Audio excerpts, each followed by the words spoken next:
Bonjour tout le monde, ici Yannick Yao, bienvenue pour ce nouveau numéro de l'expérience Yannick Yao.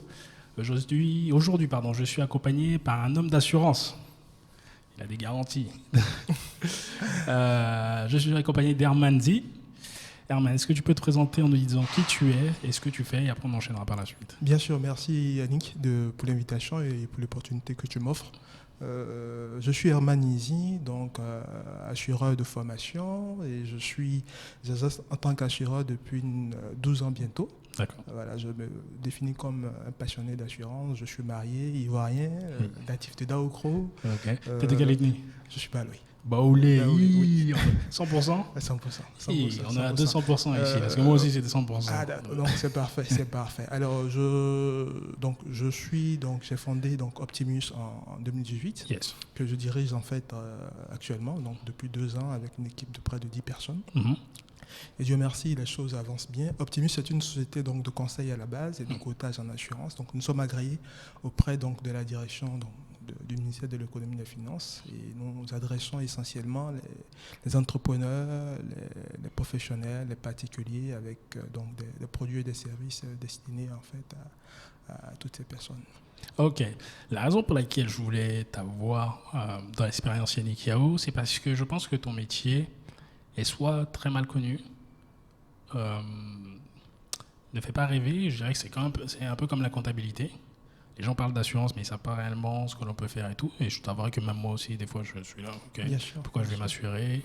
Et des fois, je lis des articles comme quoi on peut faire de l'argent dans l'assurance et tout. Et comme tu es passé de l'autre côté de la barrière, c'est-à-dire que tu n'es pas un salarié, tu es même le chef d'entreprise, je pense que ça doit être encore plus intéressant. Donc, est-ce que tu peux nous dire qu'est-ce qui t'a amené à l'assurance finalement? Bien sûr, bien sûr. Alors, j'aurais peut-être reparti un peu plus en arrière. Yes. Voilà, donc j'ai eu mon bac en 2005. D'accord. Donc à Daokro. Ouais. Et puis j'ai eu l'opportunité d'être reçu à l'INP de Yamoussoukro. D'accord. Et en cycle court. Et dans ce cycle-là, il y avait 3 options. Donc après le tronc commun, il fallait faire soit l'assurance, la logistique ou la gestion commerciale. C'est les 3 options. D'accord. Et moi, j'ai choisi, après la première année, de faire l'assurance. Nous étions 8 en classe. Mm-hmm. Imaginez un peu avec la majorité des filles. Parce qu'à l'époque, en fait, avec la situation du pays... C'est pas dérangeant. Bien sûr. Parce qu'avec la situation du pays en 2004-2005, c'était assez délicat. Ouais. C'était un secteur qui était vraiment touché. Ouais, ça devait pas être facile. Oui, donc imaginez un peu, donc tout le monde voulait faire de la logistique, de la gestion de commerce, donc moi j'ai choisi de faire l'assurance parce que j'ai senti qu'il y avait un intérêt et ça me parlait. Quand je dis que ça devait pas être simple, j'ai envie d'approfondir. Bien sûr. Ça devait pas être simple dans le sens où les compagnies d'assurance, à cause de la situation qui était telle qu'elle est, Bien sûr. Devaient taxer de manière assez importante. Enfin, c'est ce que je pense. Moi, je n'étais pas là en 2005, je ne sais pas du tout comment ça se passait sur le terrain. Mais au niveau des tarifs que proposaient les différentes compagnies d'assurance, ça devait être assez élevé, non? Puisqu'il y avait un risque qui était très important. Bien sûr. Et pire, en fait, elle fermait. Okay. Elle fermait, donc c'était un secteur qui agonisait déjà. Et moi, j'arrive, je dis, je fais l'assurance. Je dis, mais Aman, tu as quel problème?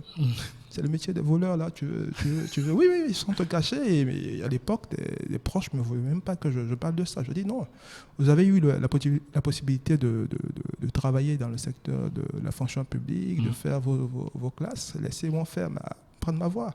Voilà, le métier me parle parce que à la base, je voulais bien m'habiller, parler aux gens, échanger avec les gens. Et le fait que il y ait un aspect social, financier, sociétal finalement, ça me parlait. Et voilà comment j'ai démarré. J'ai commencé à faire la formation de l'assurance. Donc 2 années après. Donc j'ai eu le privilège de commencer mon stage de fin de cycle à 22 ans à l'époque et j'ai démarré par la Loyal Vie. C'est quoi la Loyal Vie? C'est une compagnie d'assurance vie qui vraiment a vendu, qui a commencé la commercialisation d'un produit spécifique qu'on appelle Yaco. À l'époque, j'étais au service courtage. C'est Yaco, hein. J'ai l'impression que j'ai déjà vu ça. C'est pas quand il y a un décès. C'est ça. Donc en 2008, je démarre à la Loyal Vie. Donc ils vendent quoi? Des assurances vie? Assurance vie. C'est quoi une assurance vie? Parce que je pense que beaucoup de... Une assurance vie, c'est une assurance qui porte donc sur la vie d'une personne ou d'une population. Donc ça va être le décès, ça va être la retraite, ça va être l'épargne, ça va être l'indemnité de fin de carrière, ça va être avec la prévoyance en gros, les capitalisations. Alors donc je démarre en 2008 en fait dans cette compagnie-là et tic, je commence vraiment à découvrir ce monde-là. Okay. Voilà, donc depuis lors, je n'ai pas cessé de travailler dans ce secteur-là et ça m'a permis successivement donc, d'évoluer donc, de la compagnie de vie, du courtage, en passant par une compagnie d'assurance IRD. Et en gros, j'ai fait une dizaine d'années donc, d'activité de façon continue, en commençant par le bas, par la technique, pure et dure. Qu'est-ce que tu appelles technique pure et dure? Technique, c'est la cotation, c'est la production, c'est la simulation des contrats, c'est les tarifications en fait. Voilà. Tu étais au niveau des gens qui écrivent les petites lignes que personne ne lit ou pas? C'est ça? Non. Ça dépend. Ça va dépendre. Il n'y a pas de petites lignes en assurance. C'est vrai qu'il y en avait peut-être par le passé. Ouais. Il y avait des conditions effectivement qui étaient assez petites, mais c'est régularisé maintenant depuis quelques années. Ouais. Donc la direction des assurances, donc le régulateur oblige les assureurs à faire apparaître en grand caractère. Avec plus transparent possible. Plus transparent et finalement c'est pas seulement au niveau des assureurs que le problème se pose, c'est au niveau des assurés parce que personne n'aime lire. Absolument. Personne n'aime lire. Donc moi partant de là, lorsque j'ai démarré donc, dans mon expérience, je me suis rendu compte très rapidement qu'il y avait un problème. Donc en 2010, qu'est-ce que je fais avant même qu'il y ait les assureurs sur les pages Facebook et autres, j'ai commencé à faire de la communication donc, pour promouvoir l'assurance. D'accord. Sur les réseaux sociaux? Sur les réseaux sociaux, notamment sur Facebook. Mais crois-moi, ça n'a pas été facile. J'imagine. Ça n'a pas été facile. Donc 2010, je le faisais sur mon profil personnel. Ouais. Et puis, au fur et à mesure donc, de mes expériences, j'ai pu faire quand même des multinationales donc, implantées en Côte d'Ivoire. J'ai dit, mais est-ce que je ne peux pas faire autrement? Est-ce que je ne peux pas faire autrement, donc apporter ma pierre donc, à ce secteur-là? On ne va rien changer, mais est-ce que je ne pourrais pas utiliser donc, cette expérience-là pour la transformer donc, en opportunité, créer une activité et qui puisse ne pas être seulement commerciale? Donc, oui, seulement commerciale, je t'explique. Généralement, tu l'as dit tout à l'heure, hein, lorsque tu parles d'assurance, les gens te voient le côté financier. Le côté financier, mais c'est une activité noble comme toute autre activité. Non, c'est sûr. Sûr. Et moi, c'est décevant souvent que justement il y ait cette image-là. À tort ou à raison, je pense que c'est un métier noble, c'est un métier d'avenir et je me plais là-dedans aujourd'hui, je m'éclate. Voilà. Non, mais il est clair que, j'ai envie de dire, tu vas défendre ta paroisse, ce qui est normal. Bien sûr. Je ne pense pas que... C'est comme partout, il y a des cons partout. Il y a des cons dans la police, il y a des cons dans la politique, il y a des cons même dans les affaires. Bien et sûr. Il y a des gens qui sont très bien, qui font très bien leur métier dans la police, dans la politique, dans le business, dans l'assurance. Donc c'est un peu... C'est comme partout. Maintenant, je dirais que, étant de l'autre côté de la barrière, non professionnel et consommateur d'assurance. Bien sûr. Là où le bas blesse, c'est quand finalement il y a un problème. Bien sûr. Ok, comment on va se faire rembourser? Alors que le commercial qu'on a vu nous a dit que ça allait se passer comme ça, c'était fluide, alors que dans les faits, ça devient compliqué.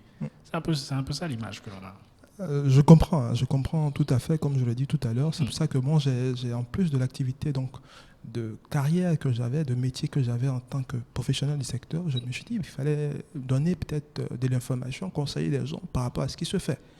Donc, il y a 2 ans, j'ai créé même une plateforme donc, qui s'appelle Herman Easing, donc sur Facebook, que vous verrez que peut-être que certains ne connaissent pas, où chaque semaine, je fais du conseil. Donc, je donne de l'information par rapport au secteur d'activité, par rapport au métier, par rapport à tout ce qui est éléments qui puissent permettre aux gens d'apprécier, de mieux apprécier les assurances. Je lui ai dit tout à l'heure, finalement, le secteur est un secteur d'activité comme tout autre. C'est un business, donc les assureurs sont spécialisés dans la gestion des risques. Et donc, ils ont un souci de rentabilité, de profit finalement. C'est un business. Un business. Voilà. C'est vrai qu'il y a un volet social, c'est vrai, mais à la fin de la journée, il y a un bilan à défendre. Il faut que les actionnaires, justement, puissent... avoir le gain. Donc, Attends, juste sans vouloir te couper, parce que je pense que y a encore plus dans ton métier, c'est un peu ça le bas qui blesse. Je pense absolument qu'on a besoin ton activité d'assureur. Parce qu'on ne sait jamais ce qui peut se passer demain. Le but, c'est effectivement, comme on ne sait pas ce qui peut se passer, perte d'emploi, accident de voiture, maladie et tout, on a besoin. Après, moi, ce que je définis comme un business, c'est un échange de valeurs. C'est-à-dire qu'effectivement, tu as un produit ou un service qui peut aider certaines personnes, parce que ce n'est pas tout le monde qui a besoin de ton produit ou de ton service, mais en tout cas, il y a certaines personnes qui ont besoin de cela. Donc, ça a de la valeur. Et cette valeur-là, il y a des hommes qui travaillent derrière, il y a des heures qui sont mises dedans.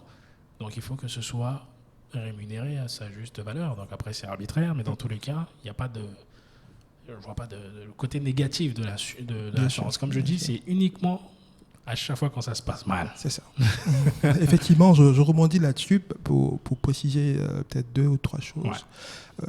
On s'est rendu compte que finalement, les assurés, donc les consommateurs, en fait, ne savent rien du secteur de l'assurance. Je t'explique. Je suis d'accord. Tu dis assureur, oui, c'est toute la famille, mais dans les assureurs, il y a plusieurs métiers, il y a plusieurs catégories en fait de métiers. Je vais peut-être citer pêle-mêle quelques-unes des activités avec le rôle de chacun. Donc, il y a les compagnies d'assurance qu'on connaît tous, que vous voyez. En Côte d'Ivoire, par exemple, il y a une 30aine. D'accord. Alors, avant que tu développes. Bien sûr. J'essaie de voir ta position. Tu es courtier en assurance? Je suis courtier. Aujourd'hui, je suis courtier et je suis en fait indépendant. Je travaille pour mes clients. Ça marche. Je travaille pour mes clients. Ça marche. Voilà, je travaille pour mes clients. Je ne suis pas affilié à une compagnie d'assurance. Okay. Je travaille avec 7 compagnies d'assurance en ce moment. Enfin, nous travaillons avec 7 compagnies en ce moment. Ok. Moi, je sais ce que c'est qu'un courtier. Et je pense que, éventuellement, pour certains qui savent pas... En fait, je voudrais préciser 2 ou 3 aspects par rapport à ça. Vas-y, je t'en prie. Voilà. Il y a donc les assureurs. À côté d'eux, il y a les courtiers, donc les intermédiaires. Ouais. Et tu as tout ce qui est régulateur tout autour. Au-dessus d'eux, il y a les assureurs. Donc, le marché, en fait, toutes ces personnes-là, tous ces acteurs-là sont liés entre eux. Ouais. Malheureusement, comme je l'ai dit, on voit que l'assureur. Donc, ça pourrait être des pistes en fait de réflexion pour que les gens puissent savoir en fait à qui ils ont affaire. D'accord. Est-ce que tu peux définir pour les gens potentiellement c'est quoi un courtier? Puisque effectivement, comme tu dis, on voit uniquement la marque, donc les grosses marques, ça part d'Allianz et tout ça, mais on ne voit pas effectivement cet intermédiaire-là qui a un avantage pour nous consommateurs, puisque lui, son but, c'est de sélectionner la meilleure assurance possible. Merci. Et non pas l'assurance d'une seule marque. Donc, est-ce que tu peux élaborer sur ton métier exactement? Parce que je pense qu'il y a beaucoup de gens, éventuellement, qui vont dans d'autres secteurs d'activité après leurs études, alors que ça, là, il y a besoin. Bien sûr. Et je pense qu'il y a... Alors, donc, le métier de courtage, c'est un métier, donc, un courtier, c'est un commerçant indépendant, donc, qui est agréé. Ouais. Voilà, ne devient pas courtier qui veut. Il faut avoir donc un certain background au niveau des assurances, du secteur des assurances. D'accord. Il faut avoir des autorisations par rapport sur le plan juridique, un certain nombre de choses. Ouais. Et il faut respecter en fait le code des assurances. D'accord. Voilà, au même titre en fait que j'ai envie de dire les compagnies d'assurance qui doivent obéir à des règles prudentielles. D'accord. Voilà, donc pour être courtier, il faut d'abord créer sa société d'abord, et après demander l'agrément. D'accord. En Côte d'Ivoire, il y a plus de 300 courtiers aujourd'hui. Et donc, c'est un métier qui est beaucoup plus utilisé par les entreprises, les professionnels. Les particuliers, un peu moins, pour des questions de proximité, certainement. D'accord. Donc, c'est un secteur, j'ai envie de dire, à fort potentiel. Malheureusement, j'ai envie de dire, il est sous-exploité en Côte d'Ivoire. Un exemple. En France, il y a plus de 20 000 courtiers. Oui. Oui. En Angleterre, on n'en parle pas aux États-Unis. Pourquoi? Parce que le marché est tellement grand que si vous vous amusez à vouloir prendre une assurance sans maîtriser les contours du marché, ça va être un peu compliqué. Ouais. Donc, de façon systématique, c'est pratiquement recommandé de passer par des courtiers pour avoir non seulement l'expertise du marché, être sûr que les acteurs, donc les assureurs que vous allez sélectionner pour vos assurances sont fiables. Ouais. Troisième chose, être accompagné en cas de sinistre. D'accord. Voilà un peu. Voilà. C'est le courtier qui fait les démarches auprès de l'assurance directement? Toutes les démarches. Oh, okay. Toutes les démarches. D'accord. Donc si j'ai un problème, on va dire j'ai une assurance voiture. Bien sûr. Et je l'ai prise avec toi. Bien sûr. Au lieu d'appeler ma compagnie d'assurance, c'est le courtier que je contacte et c'est toi qui vas gérer tout le reste. Tout le reste jusqu'à l'indemnisation. Donc ce qu'on fait là, par exemple, pour nos clients, lorsqu'ils ont un problème, lorsqu'ils ont un souci, c'est Herman Leasing et l'équipe Optimus qui s'en charge de bout en bout. Et Dieu merci, jusque-là, on a réussi quand même à satisfaire 100% pratiquement de toutes les demandes d'indemnisation, de toutes les réclamations de sinistres qui ont eu lieu. Nous espérons que ça puisse continuer parce que c'est un peu ça le but de notre mission. C'était d'offrir donc des services donc de qualité avec donc des ressources locales finalement, parce que c'est vrai il y a des grosses structures qui sont là, il y a des grosses boîtes qui sont là et tout ça, mais nous voulons vraiment développer cet aspect-là. C'est pas que il y a beaucoup d'acteurs, il y a beaucoup d'intermédiaires, mais cet aspect donc que tu as souligné par rapport à la qualité donc du suivi du SAV laisse à désirer, c'est ce qui tue, je me dis finalement l'image de notre secteur.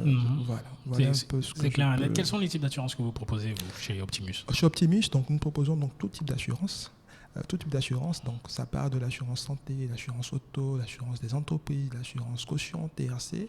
Mais la particularité, c'est qu'on a développé donc des packs d'assurance. C'est-à-dire que de façon traditionnelle, lorsque vous voulez vous assurer, par exemple, Yannick, tu as une voiture, tu as une maison, tu as des enfants, tu es obligé d'aller donc dans une compagnie d'assurance pour chaque besoin. Voilà, donc c'est pas évident parce que tu sais pas qui est qui.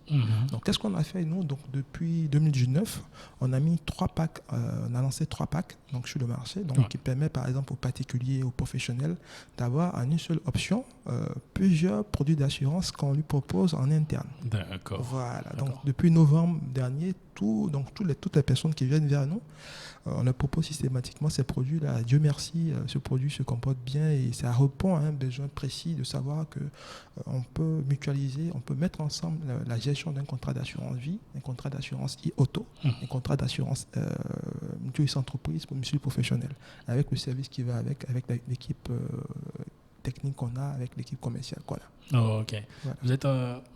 Vos concurrents, hormis les autres courtiers, sont les banques aussi, puisqu'elles proposent aussi des contrats d'assurance. Alors, oui, mais moi, ma philosophie, c'est quoi? C'est que on ne doit pas être seul sur un marché. Voilà. Les banques ont un positionnement assez particulier parce qu'ils brassent beaucoup de clientèle. Donc, c'est normal que la banque assurance qui développe la banque assurance sur des questions, je dis, purement marketing pour pouvoir développer leur business et tout ça. Mais on ne joue pas sur les mêmes terrains. Ils vont être, par exemple, plus clients particuliers, petits risques, donc auto, assurance vie. On n'a pas besoin d'expertise technique, par exemple, pour vendre ce genre de contrat. D'accord. Voilà. Yannick, si on prend 30 minutes, 1 heure, je peux te former par rapport à ça. Tu peux faire un contrat d'assurance auto avec les applications qu'on a. Okay. Mais nous, on va, par exemple, chez nous, on va aller au-delà du standard. D'accord. Un exemple, c'est que systématiquement, par exemple, Optimus ne travaille pas avec tout le monde. C'est-à-dire qu'on sélectionne les risques. Les risques. On va conseiller donc nos clients pour leur dire voilà ce qu'on peut, voilà ce qu'on ne peut pas faire. On va accompagner les personnes justement qu'on sélectionne par rapport aux conseils qu'on fait. Pourquoi? Parce que derrière nous, on a un souci de... Vous essayez d'avoir des résultats qui sont à chaque fois positifs. Palpable. Parce que si vous voulez, si on veut aller vers du commercial pour faire du commercial, pour faire de la vente, pour faire la vente, on pourrait donc après avoir des soucis. Donc on essaie de faire attention, de prendre toutes les dispositions pour mieux accompagner nos clients, avoir des clients de qualité qui puissent nous comprendre et comprendre ce qu'on dit. Voilà un peu ce qu'on fait. Quand tu dis ça, ça me fait penser à la banque par rapport, par exemple, aux entrepreneurs, lorsqu'ils veulent un financement. Beaucoup d'entrepreneurs n'ont pas compris que la banque ne finance pas un business plan. La banque uniquement prend des gens qui n'ont pas forcément besoin d'argent, en fait. Et elle prête de l'argent aux gens qui n'en ont pas besoin. Et elle ne prend pas de l'argent aux gens qui en ont besoin. Et ça me fait penser un peu à ce que tu viens de dire, c'est-à-dire que finalement, je ne dirais pas que vous faites des assurances, enfin, vous signez grosso modo des clients qui n'ont pas besoin d'assurance, mais je dirais que, ils ont un certain level au niveau économique qui fait que, derrière, ça vous garantit... Est-ce que je pourrais dire ça garantit? Parce qu'ils ont aussi un niveau d'exigence qui doit venir avec derrière. C'est-à-dire que s'il m'arrive... J'ai un certain niveau de vie, d'accord?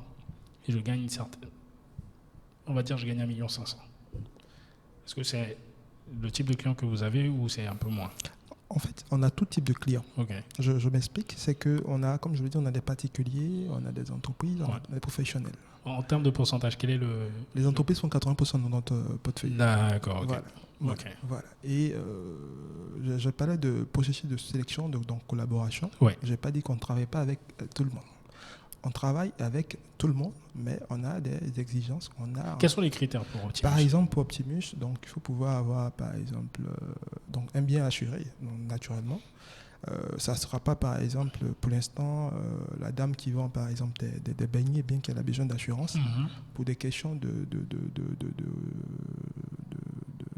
je ne dis pas de rentabilité, mais C'est difficile à voir, finalement, comment elle va avancer, cette personne-là.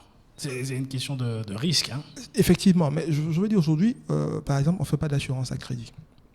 Donc, lorsque, par exemple, une personne prend une assurance, on doit payer cash. Donc, dans notre approche, en fait, c'est vrai qu'elle est ouverte, mais il faut que les personnes soient à mesure de pouvoir justement répondre à ce critère-là.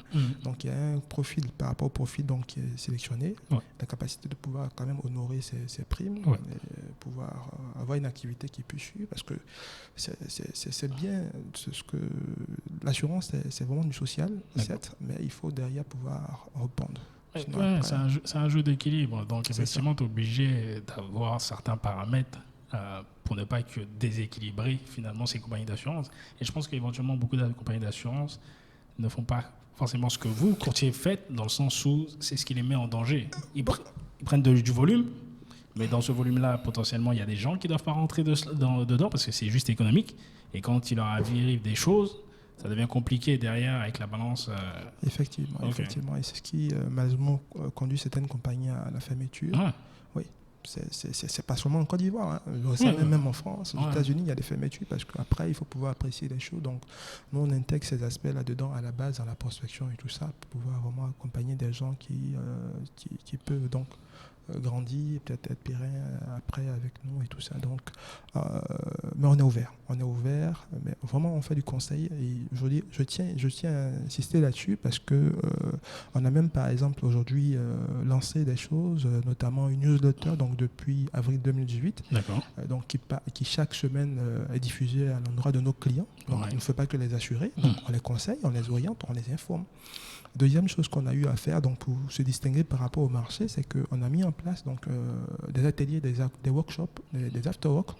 Depuis donc, 2019, nous étions à la 7e édition donc, en février dernier. Avec la situation, on a dû transformer ça en webinar. On a tenu le dernier webinar le 30 avril dernier avec donc, des participants de la France, des États-Unis pour nous donner un peu un aperçu de l'impact, par exemple, des assurances sur le coronavirus. Donc, ça a été très enrichissant et je pense que tous ceux qui ont participé ont compris que voilà, il y avait des choses à faire. C'est vrai que ce n'est pas parfait, mais il y a donc beaucoup de choses à faire et voilà quoi. Donc voilà un peu ce que je peux dire de ça. Dans cette période de Covid-19, coronavirus, là, quel est le produit d'assurance entre guillemets qui se vend le plus ou le mieux? Le mieux dans cette période-là. Est-ce qu'il y a beaucoup d'assurances santé qui partent? C'est une question assez délicate. C'est une question Pourquoi? assez délicate. Voilà le tableau. C'est que depuis mars, donc mi-mars, les gens sont à la maison. Oui. Les entreprises sont en télétravail. Oui. L'activité du pays ne tourne pas. Donc même ceux qui ont un véhicule hésitent à prendre une assurance. Oui. Avant le coronavirus, il y avait l'assurance auto qui était la première branche, après la santé et la vie. D'accord. Voilà. Donc, avec la situation, naturellement, tous ces contrats-là, aujourd'hui, sont en termes de chiffre d'affaires, en termes de souscription, ont baissé. Donc, ils vont seulement peut-être ils se sont orientés seulement vers l'assurance auto qui est obligatoire parce que dans tous les cas, les gens se déplacent. Absolument. Donc, tu es obligé de prendre l'assurance. Et certaines personnes m'hésitaient et j'ai dû même faire une note là-dessus. Par exemple, sur ma page, je me dis, c'est vrai qu'il y a le coronavirus, mais il n'y a pas que ça. Voilà, les Oro, les Baka, tout le monde continue de circuler. Et même, vous pouvez avoir le véhicule à la maison, et puis dans votre parking, s'il y a un départ d'incendie, ça peut créer des problèmes. Et ça, c'est considéré donc, comme un risque de responsabilité civile. C'est pris en compte. Donc, Dans cette période, je pense que c'est l'assurance auto qui maintient un cap. Peu le cap. Nous, on essaie de s'adapter par rapport à ça. On essaie de soutenir les personnes nos clients. Parce qu'on a un portefeuille à gérer. On essaie de les accompagner. Donc, on va continuer d'organiser des sessions de webinaires pour pouvoir donc, pousser un peu les réflexions sur certaines choses. Et puis bon, voilà, on verra pour la suite. Okay. Voilà. Ok, donc ça fait 12 ans que tu es dans l'assurance. Oui. Tu as passé combien de temps en tant que salarié? C'est quand est-ce que tu as lancé Optimus? 10 ans en tant que salarié. D'accord. Voilà. Donc ça fait 2 ans que tu as lancé Optimus. Donc tu t'es lancé tout seul ou tu as eu des associés? Tout seul. Quel a été le déclic? Alors, je pense que c'est l'appétit qui vient en mangeant, on va dire ça comme ça. Voilà, j'ai pris plaisir à travailler pour les structures où je suis passé. D'ailleurs, je salue au passage tous mes anciens collègues et managers. Pour ceux qui me connaissent, je ne fais pas des choses à moitié. D'accord. Voilà. Je suis un passionné, même mes hobbies, quand je suis là-dedans, je suis à fond. Au passage, je suis amateur d'art plastique, je suis DJ au passage souvent à mes temps perdus.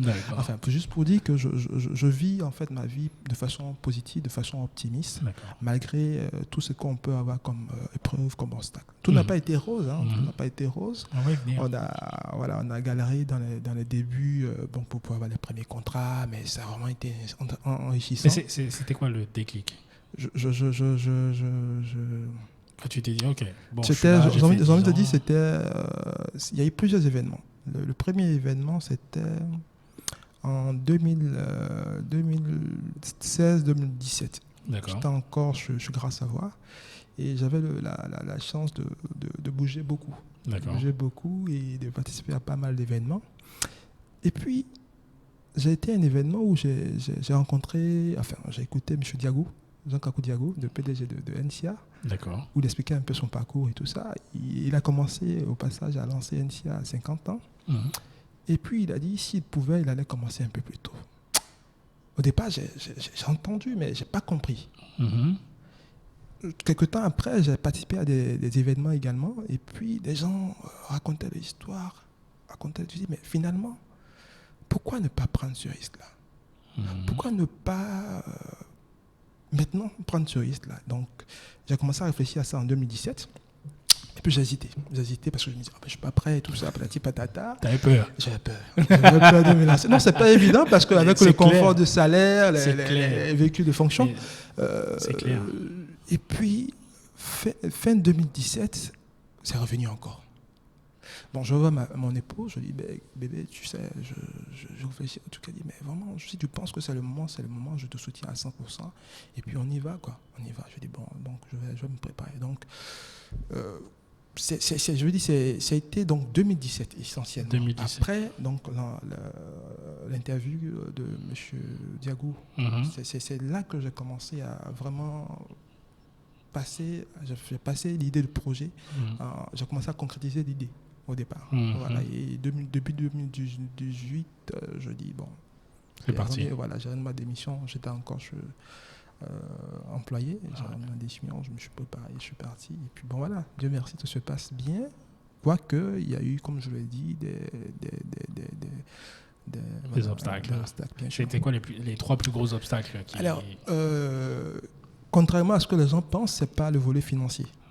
Okay. C'est parce que c'est pas le volet financier. Bon, j'avais la chance d'avoir l'expertise parce que j'avais travaillé pendant 10 ans dans le secteur. Je connaissais le métier. Je connaissais ce que je voulais faire parce que j'avais fait 8 ans donc, de courtage et 2 ans en compagnie d'assurance vie IRD.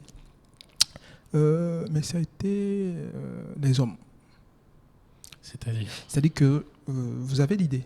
Oui. J'avais le projet, j'avais l'ambition, le challenge, mais il fallait que je puisse avoir des personnes qui puissent me comprendre et soutenir. D'accord. Ça a été mon premier challenge de pouvoir convaincre des proches, des connaissances. Et voilà Optimus, voilà ce que je veux faire, accompagnez-moi, soutenez-moi, pas financièrement, mais par rapport au conseil, par rapport à un certain nombre de choses. Et donc, ça a été le premier challenge. Et Dieu merci, ça s'est bien passé. J'ai vraiment été soutenu, accompagné par des équipes, en fait, pour certaines choses. Et Dieu merci, ça s'est bien passé. Et d'autres même m'ont accompagné dans le recrutement des premiers collaborateurs. D'accord. Voilà. Dans tes postes de salarié, tu ne faisais pas du management?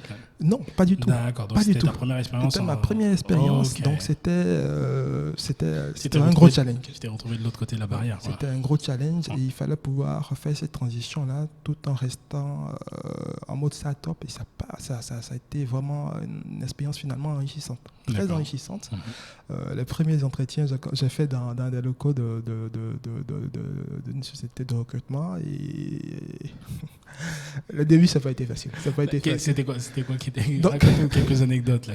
Alors, quel genre de spécimen on a lancé par exemple un recrutement pour les commerciaux donc en juillet 2018. Et puis on a fini les entretiens. On a retenu 2 ou 3 collaborateurs puisqu'on était dans les locaux là. Donc au moment de commencer, ils viennent dans le local d'Optimus qui était un coworking. Le lendemain, les gens sont plus revenus. Ah ok, ils n'étaient pas prêts. Non, ils n'étaient pas prêts. Ils avaient déjà une expérience. En fait, parce que on partageait donc un local avec d'autres structures et je vous dis par rapport aux ambitions et par rapport à ce qu'on avait prévu le projet qu'on avait présenté, ils avaient pris peur et n'ont pas eu, enfin au départ, voilà quoi, ils n'ont pas capté. Ok, mais ils étaient là juste pour leur argent, je te dirais. Oui, Est-ce qu'ils avaient une expérience ou c'était des gars qui venaient de sortir de l'école? Il y a certaines personnes qui sortaient de l'école, il y a d'autres qui avaient déjà une petite expérience. Donc on voulait démarrer, il y avait vraiment une équipe neuve, des gens. Donc ça nous a permis de revoir un peu notre approche des choses. D'accord. Et puis au fur et à mesure, on a commencé à avoir quelques personnes, donc toujours en passant par le recrutement. Et comme je dis, Dieu merci, aujourd'hui, nous sommes il y a 7 staff, donc on a pu continuer quand même à faire le recrutement. Dieu merci, on a pu avoir un siège à nous. Au départ, on n'avait pas de local. On a commencé donc à la maison. Après, on a été avec des locaux partagés, avec d'autres structures donc tenues par des proches. Enfin, on s'est serré les coudes et puis voilà. Et aujourd'hui, vous avez vos propres bureaux. On a nos propres bureaux. Voilà. Alors, jeune entrepreneur. Oui. Quels sont les conseils qu'on t'a donnés? De qui tu prenais tes conseils? Alors, j'ai eu la chance quand même d'évoluer dans un environnement assez dynamique. Avec des anciens. Quand tu parles d'environnement professionnel ou professionnel d'abord, parce que j'ai fait l'INP, donc il y avait des anciens d'abord qui m'épaulaient, qui m'orientaient. Parce que, comme je le dis, je n'avais pas d'expérience en managériale. C'est vrai que j'étais responsable commercial d'agence et tout ça, mais je n'avais pas d'expérience managériale. Donc les gens m'ont accompagné, m'ont conseillé, m'ont orienté dans un premier temps. Deuxième chose, c'est qu'au niveau donc, des proches, j'avais des personnes également qui avaient déjà eu des expériences managériales qui m'ont accompagné, qui m'ont orienté. Et j'ai été justement accompagné dans ce processus-là avec différentes personnes de d'autres milieux, donc marketing, on va dire quoi, aspect comptable, enfin, pratiquement de tous les domaines d'activité, en passant par l'informatique. Donc ça m'a permis rapidement, en moins de 6 mois, de combler un peu, j'ai envie de dire, quelques manques que tu avais par de développer certaines compétences et qui m'ont permis, au bout de 6 mois, de vraiment d'avoir une vision assez large, cohérente et vraiment efficace pour développer la suite de l'activité. Yes, écoute. À choisir, on va dire que c'est tout jeune. Quelle est la différence notable que tu peux noter entre ton poste que tu avais auparavant et là maintenant le poste que tu occupes? Alors, s'il y a 2-3 choses que tu dois noter. Parce que moi je vois pas je ne pense pas que ce soit un combat entre salariés et entrepreneurs. Je pense qu'il y en a qui sont bons dans un cas, il y en a qui sont bons dans un autre cas. Mais il faut juste savoir où tu es bon. Bien sûr. Après, bref, je dirais que c'est juste en allant dans l'un et l'autre que tu sauras ça c'est bon, ça c'est un peu plus compliqué. Maintenant que toi, tu as eu ton longue expérience du côté salarié. Et maintenant que tu débutes, même si tu dois aller vite finalement, parce que là, si grosso modo tu vas pas à la chasse, tu manges pas. Quoi. C'est quoi qui te plaît le plus entre les deux? J'ai pris plaisir à être employé. Voilà, j'ai pris plaisir à être employé. D'ailleurs, je continue à prendre plaisir par rapport à ce que je fais, parce que comme je le dis à la base, j'aime le métier. Ouais. J'aime mon métier, donc je prends plaisir à travailler. C'est vrai qu'aujourd'hui, en étant entrepreneur, donc il y a 2 challenges. Donc, le premier, c'est de pouvoir donc réussir ce challenge-là, et deuxièmement, pouvoir amener donc les personnes qui sont dans l'autre camp, enfin de l'autre côté, justement, à épouser l'idée, donc à fédérer une équipe pour justement réussir ces challenges ensemble. Donc je prends plaisir dans les deux cas. Si je devais refaire donc mon parcours, je n'hésiterai pas, parce que je pense qu'aujourd'hui, il ne suffit pas d'avoir une idée seulement pour pouvoir se lancer. Il faut pouvoir la mûrir et puis pouvoir, comme je dis, compléter en fait ses compétences ou développer d'autres pour pouvoir mener à bien ce projet-là. Je continue d'apprendre même d'ailleurs. Non, on finit jamais d'apprendre. Je continue d'apprendre. Je suis comment on appelle ça, même si je suis assez jeune, je dirais, par rapport à la vie, je pense que ton parcours est le meilleur parcours lorsqu'on veut se lancer dans l'entrepreneuriat. Je veux dire par là que tu as littéralement appris ton métier. En école, tu as travaillé pour une, voire des boîtes, mais toujours dans le même secteur d'activité pendant un certain nombre d'années. Et derrière, tu connais, on va dire, tous les rouages, en tout cas spécifiques aux produits que tu commercialises. Maintenant, tu passes, on va dire, de l'autre côté de la barrière. Et il y a des choses que tu apprends, puisque maintenant, tu es plus dans le management d'être humain, en fait, finalement. Effectivement. Parce que peut-être que tu peux, par plaisir, aller sur le terrain et essayer de commercialiser tes produits, mais quand tu développes ton équipe, c'est plus avec eux que tu deals. Quelle sensation ça te fait, parce que moi c'est comme ça que je le vois, de pouvoir aider véritablement des familles à vivre, voire à survivre, puisque c'est un peu ça. Quand tu offres un job, même si c'est une opportunité qui serait entre 2 entités, mais je me dis, c'est un peu l'effet papillon, c'est que l'employé que tu prends avec toi, potentiellement, grâce à toi, et aussi à ses compétences, il va pouvoir nourrir sa famille, il va pouvoir envoyer ses enfants à l'école, il va pouvoir faire un truc. Qu'est-ce que ça te fait, toi? Est-ce que tu ressens cela? Bien sûr, Yannick. Ça me fait chaud au cœur de savoir que avec le peu qu'on avait, créé, donc fondé une société, et que cette société-là puisse permettre à des familles de pouvoir vivre au jour le jour et même de tenir pendant cette crise-là, parce que c'est vrai qu'on est en télétravail, mais on continue de respecter quand même, de prendre des dispositions par rapport au personnel. C'est d'abord un sentiment de fierté, mais également de responsabilité vis-à-vis de ces personnes-là, parce qu'il n'y a pas que les employés. Aujourd'hui, il y a pas mal de fournisseurs, il y a les compagnies d'assurance, il y a nos clients. Mais je dis, cette fierté-là, chaque jour quand je me lève, c'est de pouvoir donc justement bénéficier donc de ce... C'est un bien-être, en fait, c'est un bonheur pour moi, vraiment, de pouvoir contribuer modestement à la vie de ces personnes-là autour de moi. Et donc, c'est finalement un aspect très humain, j'ai envie de dire. Comme je le dis, c'est des valeurs, en fait, finalement, que nous partageons, parce que ça me fait du bien. Ça me fait du bien, et oui, ça me fait du bien. Et je suis fier de ça. Je salue au passage l'équipe d'Optimus, vraiment, qui, chaque jour, continue de soutenir justement la société, de continuer à croire justement au rêve Optimus. Voilà, parce que on n'est qu'au début, on n'est qu'à l'introduction. Ok. Voilà. Tu es quel type de boss? C'est difficile de se qualifier, mais j'ai envie de dire que je me vois comme un capitaine d'équipe de football. Yes. Voilà. Vous avez beau avoir l'expérience d'une longue carrière footballistique derrière vous, mais si l'équipe sur le terrain n'est pas motivée, ne comprend pas votre expérience, ne voit pas votre vision, c'est zéro. Voilà, donc au quotidien, j'essaie de partager cette passion pour mon métier d'abord avec l'équipe. avec les collaborateurs, aux partenaires.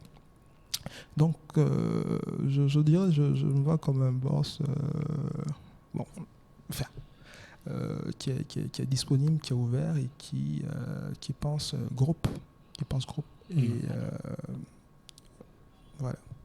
Au début, quand tu t'es lancé dans Optimus, quand il y a eu les difficultés qui sont arrivées, parce qu'il y a des difficultés qui arrivent. Il n'y a pas une personne qui se lance dans l'entrepreneuriat et qui ne reçoit pas son premier hypercut en disant « Oh merde, je ne pensais pas que c'était comme ça ». Ça a été quoi la première difficulté, la plus grosse difficulté que tu as vue quand tu t'es lancé dans Optimus? Alors, pour moi, c'était une belle expérience parce qu'on apprend toujours des difficultés. Et comme je le dis tantôt, ce n'était pas ma première fois que je butais sur quelque chose. Depuis le début, en fait, quand je voulais faire le métier d'assureur, on m'a dit c'est pas la peine, patati patata. Bon, c'est assez compliqué, il fallait convaincre les gens, il fallait faire accepter cette chose-là, ce métier-là aux personnes. Deuxième difficulté, c'est que la plus grosse. Moi, je sais de simplifier parce que il y a déjà. Je pense que c'est finalement le fait d'avoir donc fait le pas donc de me lancer. C'était ça le plus gros. Je pense finalement parce que c'est pas, comme je le dis, c'est pas d'ordre financier. Parce que bon, ça viendra avec le temps forcément. Il y a des contraintes qu'on a également, mais c'est au quotidien avec le travail, ça doit pouvoir aller. Mais c'était cette décision de passer d'employé à employeur. Tu as dit quelque chose qui m'a interpellé tout à l'heure et je pense que c'est très important. C'est que ton épouse, visiblement, t'a soutenu. Bien sûr. Dès le départ, elle t'a soutenu. Bien sûr. Elle n'a jamais eu peur. Si elle t'avait dit non, il ne va pas. Je ne pense pas que je serais là aujourd'hui. Ouais. Je ne pense pas. Non, parce que vous pouvez décider de faire l'entrepreneuriat. Ouais. Si votre conjointe ne vous soutient pas, c'est pratiquement, à moitié, c'est pas vraiment... C'est pas bon. C'est plus compliqué, tu dirais, c'est psychologique. C'est psychologiquement parce que va y avoir un certain moment où toutes les personnes qui étaient censées te soutenir, que ce soit financièrement, matériellement et tout ça, vont disparaître. Pour voir un peu comment tu gères. Et c'est là où justement votre conjoint ou votre épouse va vraiment rentrer en jeu. Et je peux vous dire, souvent je terminais à 21h, 22h. Au départ, lorsque je commençais et que par exemple j'avais plus de véhicule de fonction et que le véhicule qu'on avait des problèmes, je disais c'est pas grave bébé, tu sais, prends un taxi, vas-y, c'est pas grave. Vraiment cet aspect moral et psychologique en fait aide beaucoup. En tout cas, moi ça m'a beaucoup aidé et je la remercie justement pour ça. Merci mon amour. Je la remercie pour ça. Ça fait combien de temps vous êtes mariés? Depuis 5 ans. Depuis 5 okay. ans. Voilà, depuis 5 ans et voilà, c'est mon amour. Voilà, donc vraiment ça a été important et ça continuera parce que si vous avez... je suis beaucoup lecture également. D'accord. Parce que là, par exemple, elle m'a offert donc, Champion dans la tête, en fait, qui est un bouquin de 500 pages. D'accord. Donc, qui retrace un peu des carrières donc d'athlètes de haut niveau, d'entrepreneurs, des personnes qui ont pu accéder dans leur domaine. Je l'ai dit d'entrée de jeu, je veux pas juste être l'assureur, donc Herman Easy. Bon, non, je veux vraiment impacter, en fait, je vais impacter mon secteur avec Optimus et pouvoir vraiment laisser une tâche. Une marque, en fait, une marque sur le marché et pouvoir donner de l'espoir, je dis, à tous ces jeunes-là, justement, qui nous suivent aujourd'hui. Quand tu leur demandes qu'est-ce que tu veux faire, je vais faire tant, mais jamais de l'assurance parce que c'est mal vu. C'est peut-être aussi parce que, et je le dis beaucoup là en ce moment, que nous-mêmes, professionnels qui faisons des choses constructives, on ne se met pas forcément sur les endroits où ils sont, notamment les réseaux sociaux, pour leur parler beaucoup plus que tout le flot de divertissement qu'ils reçoivent. Ouais. Si on arrive à faire cela, être aussi présent que ce flot de divertissement, je pense que beaucoup, éventuellement, rêveront aussi de devenir assureur que de devenir footballeur ou que de devenir chanteur ou que de devenir comédien. Toujours, je le dis, ce n'est pas mal de penser devenir comédien, chanteur. Pourquoi pas? Mais je pense réellement, et je prends mon cas, que si j'avais pas regardé autant de foot, j'aurais pas voulu devenir footballeur. Si j'avais suivi, ou en tout cas si j'avais vu beaucoup plus d'entrepreneurs, ou d'hommes d'affaires. Non, ça commence à avancer, ça commence à venir. Et qui parlaient véritablement de ce qu'ils font quand j'y parlais, c'est-à-dire qu'ils rentrent dans le détail. Ils ne sont pas là juste sur les couvertures de magazines ou quand ils parlent, ils parlent avec des mots techniques. Donc, c'est pas que ça inspire pas, mais les gars ne comprennent pas, donc ça ne rentre pas dans la tête. Donc, si nous, on se met beaucoup plus sur les réseaux et qu'on leur parle dans leur, entre guillemets, leur langue, parce que c'est un peu ça, quand on veut inspirer les gens, on essaie de parler leur langue pour qu'ils nous comprennent et derrière, ils vont venir à nous. Mais si nous, on ne fait pas ça, le rêve que tu as... Moi, je pense que la manière dont tu viens de décrire, c'est-à-dire que tu te mets beaucoup plus sur les réseaux et tout ça, et que tu poses beaucoup, va faire que, oui, il y a des gens qui disent, ouais, ce gars-là, il est en train de faire ça. Oh, j'ai vu son interview, je vois qu'il est ici à gauche et il parle et tout. Je vais m'intéresser à l'assurance. C'est que ça. Et je le dis souvent, c'est pas celui qui a le meilleur produit qui gagne, c'est celui qui est le plus connu. Donc, plus on sera présent, plus ces jeunes et même ces moins jeunes seront intéressés pour faire nos métiers. Bien sûr. Tout simplement. Bien sûr.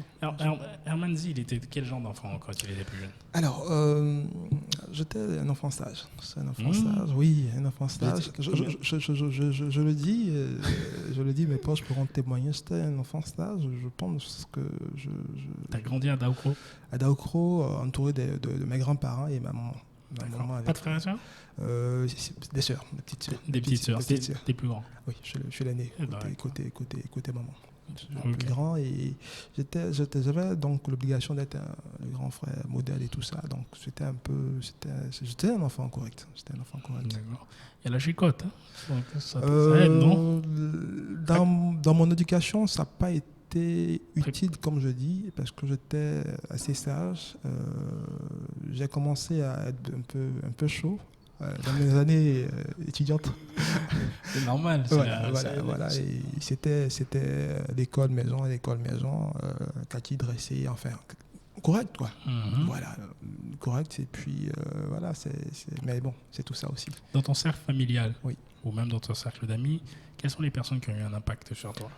Alors, il y a plusieurs niveaux. Je viens d'une famille donc, qui est basée donc, à Daoukro, de par ma mère, en fait, et qui avait pour oncle un diplomate. D'accord. Et tout petit, on voyait donc ce tonton-là, ce papy, avec ses costumes et tout ça. Donc, quand j'étais petit, j'ai dit non, ce monsieur-là, il faut que je devienne comme lui. Enfin, je ne savais pas à l'époque. Je ne savais pas trop. Et puis malheureusement, il est décédé dans les années 90. Donc je pars, je commence à faire les classes primaires et tout ça. Voilà. Mais chaque matin, midi, soir, quand tu viens, le portrait du tonton, du grand-père, là, il est au salon avec costume et tout ça. Donc tu vois un peu ce que ça fait. Voilà, donc primaire, c'était un peu ça. Et après, je découvre que mon côté paternel aussi, il y a des personnes qui sont à un certain niveau, qui étaient dans l'administration à l'époque, qui sont originaires de Dimokro, donc qui étaient à des postes de responsabilité d'un certain niveau. Et pendant les périodes donc, de festives, ces oncles-là, justement, ces parents-là, souvent venaient. Et je me retrouvais dans ces deux environnements. Et il y a quelques-uns particulièrement qui m'avaient marqué. De par leur simplicité et de par leur humanisme, finalement. Donc, lorsque je prends l'expérience de mon grand-père, donc, qui était le dandy, on va dire ça comme ça, et le côté où je commence à comprendre, découvrir la vie au secondaire, et tout ça, avec des gens qui sont un certain truc et tout ça, je dis, mais voilà, il faut que je puisse, moi aussi, demain, pouvoir inspirer donc peut-être d'autres personnes, pouvoir ressembler à ces oncles-là. Donc, je ne citerai pas quelqu'un particulièrement parce qu'ils sont encore vivants. Voilà, et je pense que c'est ces personnes-là qui vont dans un premier temps inspirer. Après, il y a d'autres personnes par rapport au travail, par rapport à ce que je fais. J'avais un grand frère qui était à Yamsoukro au lycée scientifique à l'époque. D'accord. Et puis la petite histoire, pourquoi je suis allé à Yamsoukro, en 2002, j'étais au lycée, il est venu faire une journée carrière. Donc je vois C'est quoi une journée carrière? Journée carrière où... on vient t'expliquer. En Côte d'Ivoire, certaines écoles organisent des journées carrières, journées promotionnelles en fait, de leur établissement. Donc ça va être par exemple l'université par exemple, de Cocody qui va dans le lycée Pouliba chez nous, il y a la filière Sciences Éco. D'accord. Voilà. Donc les étudiants de Yamoussoukro le font de façon généralement systématique lorsqu'ils repartent en fait dans leur ville d'origine. D'accord. Voilà. Et puis donc en 2002, donc j'ai les grands frères qui arrivent, puis la journée carrière, ils sont en costume. À l'époque, c'était le gros costume là. Il vient à la maison et tout ça, il salue la grand-mère et tout. Mais vraiment, ça m'a fait chaud au cœur et je pense que c'est... Donc il y a eu plusieurs étapes en fait. Il y a eu donc la base, donc l'enfance, donc l'adolescence, et puis il y a eu cette partie là, donc cette transition entre l'adolescence et l'âge adulte. Et puis voilà, aujourd'hui, je pense qu'il y a des personnes effectivement qui m'inspirent. Je parle dans mon secteur d'activité par rapport à des personnes comme le PDG de M. Diagou. Je parle par rapport à M. Paté de Souno Assurance, le PDG de Souno Assurance. D'accord. Voilà, au niveau de l'Afrique centrale, on a M. Loïc Richard, en fait. Donc, c'est des big boss, en fait, qui ont pu changer, en fait, le secteur en prenant des risques par rapport à ce métier-là. Donc, aujourd'hui, ça me parle, mais en dehors de cela, je suis également d'autres personnes dans d'autres secteurs d'activité qui me parlent et voilà, qui m'inspirent. Voilà. Est-ce que tu as une aversion au risque?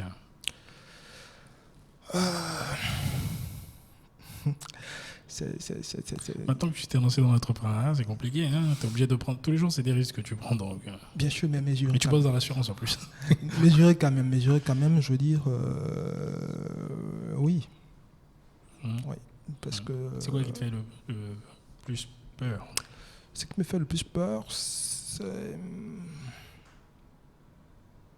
S'il y a quelque chose qui te fait le plus peur. Est-ce que j'ai peur de quelque chose? T'es un baoulé, tu peux pas avoir peur. Non, depuis que j'ai pris, en fait, j'ai eu la chance de décider de me lancer, je veux dire, avec tout ce qui s'est passé dedans, je sais pas, je suis zen.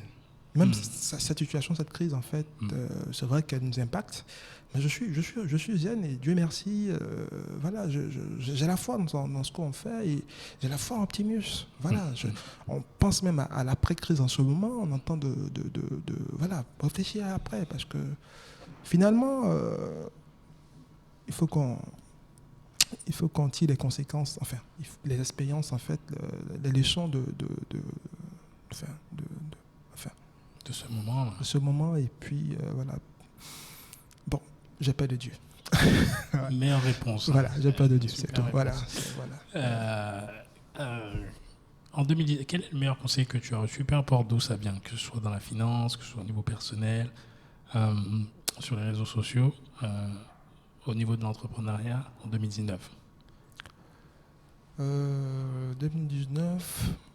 Est-ce qu'il y a quelqu'un ou quelque chose que tu as vu qui a fait que tu t'es dit Oui, je me rappelle. C'était au niveau au lancement d'Optimus. D'accord. Parce qu'on a créé, on est démarré en mars 2018. D'accord. Mais on a lancé nos activités officiellement en avril 2019. D'accord. Voilà. Quand j'ai vu le nombre de personnes donc, assises dans la salle le jour du lancement, j'ai dit waouh, j'ai réussi à faire ça. Vous étiez combien dans la salle? Nous étions une trentaine de personnes. D'accord. Sans les clients, sans les proches. C'était des personnes vraiment triées sur le volet parce qu'on n'avait pas assez de place. Ça s'est passé au siège. Ouais. Et je dis, cette image justement que j'avais vue là m'a beaucoup fait du bien. Et ça m'a permis de passer le pont, j'ai envie de dire, sur tout ce qui a été péripéties de cette aventure. Voilà. Parce que ça n'a pas été facile. Ça n'a pas été facile, mais chaque jour, ça me motivait et ça m'a permis de tenir le cap. Et ça nous permet de continuer de tenir le cap. Parce que ça ne va pas s'arrêter. Il y aura toujours des obstacles, il y aura d'autres événements. Voilà, ma question, c'était quel est le meilleur conseil que tu as reçu en 2019 Est-ce qu'il y a quelqu'un qui a parlé ou tu as vu un article ou tu as vu quelque chose qui t'a aidé à avancer sur présentement ce projet Optimus là? J'avoue que 2019, c'était plutôt de la lecture. Quel livre t'as lu? Zig Ziglar, Rendez-vous au sommet. Voilà, où il te dit qu'il n'y a pas de limite. Il n'y a pas de limite, et je pense que ça m'a beaucoup aidé aussi à mentalement me préparer. Et donc, en plus de cela, comme je l'ai dit, il y a l'événement, donc ça m'a vraiment beaucoup boosté et ça m'a permis de... Voilà. Ok. Zig Ziglar, tu lis beaucoup de livres de développement personnel? Un peu. Qu'est-ce que tu peux nous en donner 2-3? Alors, je parlais de Rendez-vous au sommet, je parlais de devenir champion, je veux dire comment devenir millionnaire. Il y a Dale Carnegie également, comment se faire ses amis. Bon, il y a pour ceux qui sont dans les assurances, par exemple, le livre de M. Diago sur sa biographie, peut-être que je conseillerais. D'accord. Il parle de son parcours et tout ça. Il y a également au niveau de quoi enfin, t'en as donné assez. Ouais. Ok. Pourquoi ces livres-là? Qu'est-ce que tu as retenu dans tous ces livres-là? Il y a un aspect donc très humain en fait dans tout ce qu'on fait. D'accord. Et je crois en ça. C'est pas juste être entrepreneur, c'est pas juste donc se gonfler la poitrine. Je suis entrepreneur, je suis DG, tout ça. D'ailleurs, les titres, ça me fatigue un peu souvent parce que c'est pas le plus important. Je pense que tout entrepreneur a cette valeur-là, parce que décider d'être entrepreneur, voilà, ça se fait pas comme ça. Et derrière, être entrepreneur, c'est apporter un plus de solutions aux gens et faciliter la vie des gens. Donc aujourd'hui, mes lectures, en fait, tournent autour de ça. D'accord. Comment faire justement pour être meilleur, m'améliorer et apporter les meilleures solutions aux clients, aux personnes justement que je côtoie, dans mes collaborateurs, mes partenaires, mes fournisseurs et toutes les personnes qui sont avec moi aujourd'hui, qui m'accompagnent. Ok. D'ici 2-3 ans, quelles sont tes ambitions, autant personnelles que professionnelles? Alors, personnellement, tu voudrais être à quel niveau? Personnellement, j'ai envie de continuer à partager des infos sur le métier de l'assureur. Donc en tant que professionnel du secteur. Tu as des places éventuellement dans des lycées, dans des universités pour présenter ça? Ça viendra. Okay. Ça viendra. Je souhaite continuer à renforcer donc cette démarche-là, parce que je pense qu'il y a une démarche. Il y a un besoin d'information, un besoin d'éduquer, de sensibilisation par rapport au métier. Je souhaiterais que dans 2, 3, 4, 5 ans, quand je dis je suis assureur, je suis courtier, les gens disent « Waouh, Herman Easy, bravo », tout ça. Pourquoi? Parce que moi, j'ai l'opportunité d'être là aujourd'hui après 10 ans. Mais il y a certaines personnes qui abandonnent. Hein. Ouais, parce que c'est pas évident. C'est pas évident. Donc, j'ai envie de continuer à vraiment sensibiliser les personnes. Sur le plan professionnel, avec Optimus, on souhaite grandir, et pourquoi pas devenir un champion du courtage local et d'être vraiment une référence, une alternative crédible par rapport aux PME, aux entreprises locales, par rapport au courtage. Parce que c'est vrai qu'il y a des grosses qui sont là, mais il faut que je pense localement, on ait aussi donc, un optimiseur, donc une société de courtage ivoirienne capable de pouvoir accompagner. On a l'expertise, on a l'expérience et on a aujourd'hui les capacités pour pouvoir le faire, et on a les partenaires qu'il faut aujourd'hui. Ok, ça marche. Alors pour terminer, est-ce que tu peux nous redire où est-ce qu'on peut te trouver, tes réseaux sociaux, tout cela? Alors, Herman Easy, donc sur Facebook, donc c'est Herman Easy, simplement vous tapez, vous verrez donc assureur passionné, tout, c'est là que je suis, donc sur LinkedIn, sur Facebook également. C'est vrai qu'il y a la page, il y a le profil personnel, mais il y a la page Herman Easy, donc expert en assurance. J'ai également un blog, justement, que je tiens pour pouvoir donc détailler un peu ma vision des choses. Donc je parlais tout à l'heure de victimes, d'assurés, tout ça. J'interviens, je conseille beaucoup de personnes qui ne sont pas clientes chez moi. Lorsqu'ils ont des sinistres, ils ont dans une bourse. Donc je fais du conseil également à titre gratuit pour ces personnes-là. D'accord. Et puis la société, nous sommes, donc elle arrivera à 2, donc vers Alpha Blondie. Malheureusement, enfin avec la situation, on a dû donc fermer nos locaux, mais sinon, voilà, nous sommes disponibles à travers donc, nos réseaux sociaux, nos contacts téléphoniques qui sont disponibles sur le site internet optimus-ci.com. D'accord. Et puis, si c'est le mot de fin. Je t'en prie. C'est le mot de fin. Donc, je tiens déjà à te dire merci, Yannick, pour cette opportunité-là. Je n'ai pas l'habitude de répondre à ce genre de sollicitations parce que... Tu ne pouvais pas résister. Comment j'envoie ça? Voilà, je n'ai pas l'habitude parce qu'aujourd'hui, je pense que tu as dit tout à l'heure, ils ont besoin d'informations, de modèles, d'explications. Et non jouer les... Autre chose que ce que tu disais. Voilà, donc je veux pouvoir rester simple. C'est pour ça que j'ai tenu à venir et puis pouvoir donner ces informations-là. Je pense que l'avenir se fera avec assurance. Et il faut croire en ce qu'on fait. Il faut aimer ce qu'on fait. Voilà. Je pense que si tu aimes ce que tu fais et si tu aimes ton métier, il n'y a pas de moyen, il n'y a pas de raison pour que tu ne sois pas le meilleur. Et on veut être le meilleur. On ne veut pas être les premiers, on veut être le meilleur dans ce qu'on fait. Voilà. Donc voilà un peu, l'assurance c'est vraiment ma passion, c'est mon métier. Et puis optimisme, pour résumer, c'est vraiment un pari, c'est un challenge pour demain. Voilà un peu ce que je peux dire en résumé. Yes. Ben écoutez, on va terminer par ces superbes paroles de Herman Zi, ce nouveau numéro de l'expérience Yannick Yao. Donc n'oubliez pas de vous abonner, peu importe la plateforme où vous êtes, YouTube, Facebook, Instagram, les podcasts, commentez. N'hésitez pas à contacter Herman, puisque comme vous l'avez vu, il a beaucoup d'informations par rapport à l'assurance et je pense que ça peut réellement vous aider par rapport à vos différents projets. Et écoutez, je vous dis à très bientôt les amis. Ciao. Hey YouTube, ici Yannick Yao. Merci d'avoir regardé cette vidéo. Tu peux t'abonner en cliquant ici pour recevoir les nouvelles qui seront publiées et aussi cliquer ici pour voir l'une des vidéos récentes qui sont assez constructives à mon avis. Allez, à très bientôt.